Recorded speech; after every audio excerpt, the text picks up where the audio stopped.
भारतीय संविधान ये सिर्फ एक किताब तो नहीं है। ये तो एक जीवंत चीज जैसी है जो समय के साथ बदलती है, ढलती है। पर सवाल ये है कि ये बदलाव होता कैसे है। आज हम इसी पहेली को सुलझाने वाले हैं। तो चलिए शुरू करते हैं। सबसे पहले ये संविधान संशोधन होता क्या है? ये मतलब बिल्कुल आसान शब्दों में। देखिए, आसान शब्दों में कहें तो संविधान के किसी हिस्से में कुछ जोड़ देना या कुछ हटा देना या फिर किसी नियम को थोड़ा बदल देना, यही संशोधन है। अच्छा। और ये जरूरी इसलिए है ताकि संविधान समय के साथ चल सके, मतलब वो पुराना ना पड़ जाए। हाँ, प्रासंगिक बना रहे। बिल्कुल प्रासंगिक बना रहे, लेकिन साथ ही अपने जो मूल सिद्धांत हैं उनसे भी ना हटे। तो एक तरह का संतुलन है ये। सही कहा। और इस पूरी प्रक्रिया की जो नींव है वो है संविधान का भाग X और उसमें अनुच्छेद 368। जी हाँ, अनुच्छेद 368 ही संसद को शक्ति देता है संविधान में बदलाव करने की, और उसका तरीका भी बताता है। तो शुरुआत कैसे होती है इसकी? मतलब कोई भी संशोधन बिल, विधेयक जिसे कहते हैं, विधेयक, वो कहाँ पेश होता है?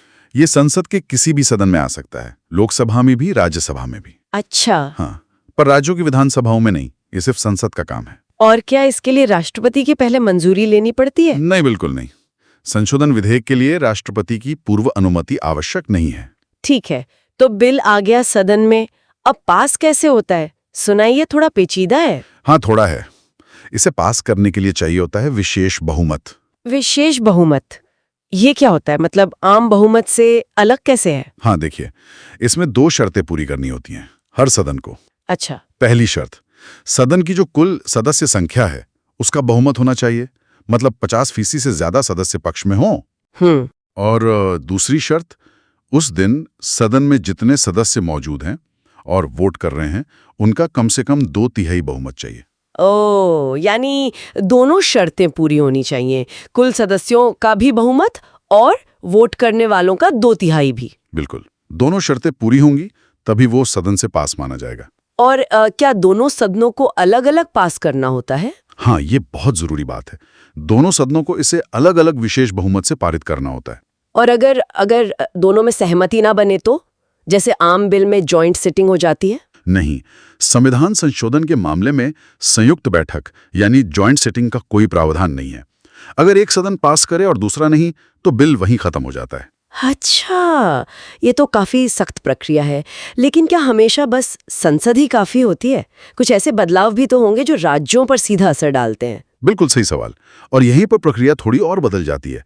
अगर संशोधन का संबंध संविधान के संघीय ढांचे से है। संघीय ढांचा मतलब जैसे केंद्र राज्य संबंध या शक्तियों का बंटवारा? हाँ, बिल्कुल।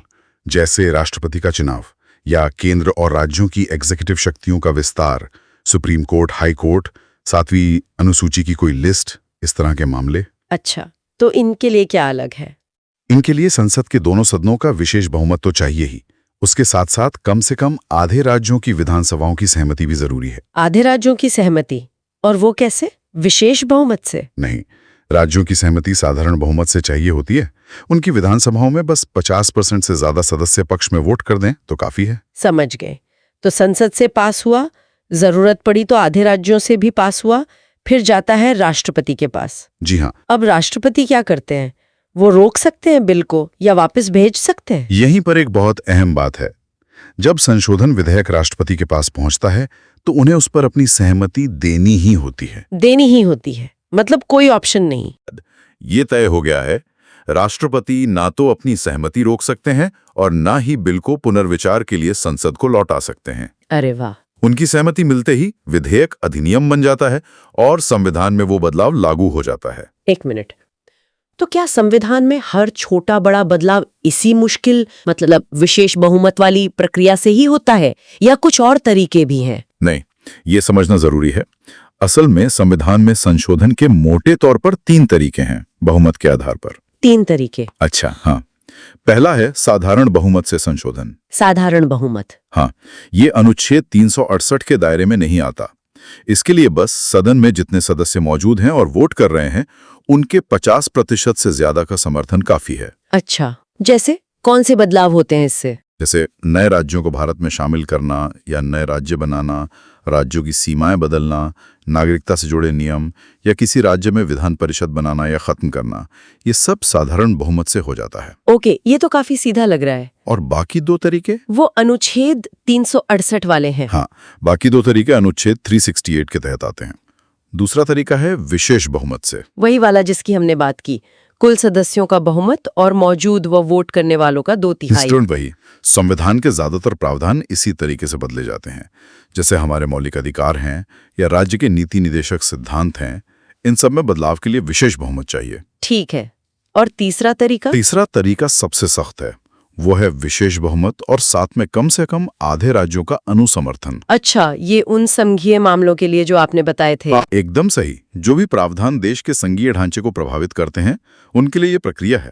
राष्ट्रपति का चुनाव, केंद्र राज्यों की शक्तियां, कोर्ट्स, साथ ही अनुसूची।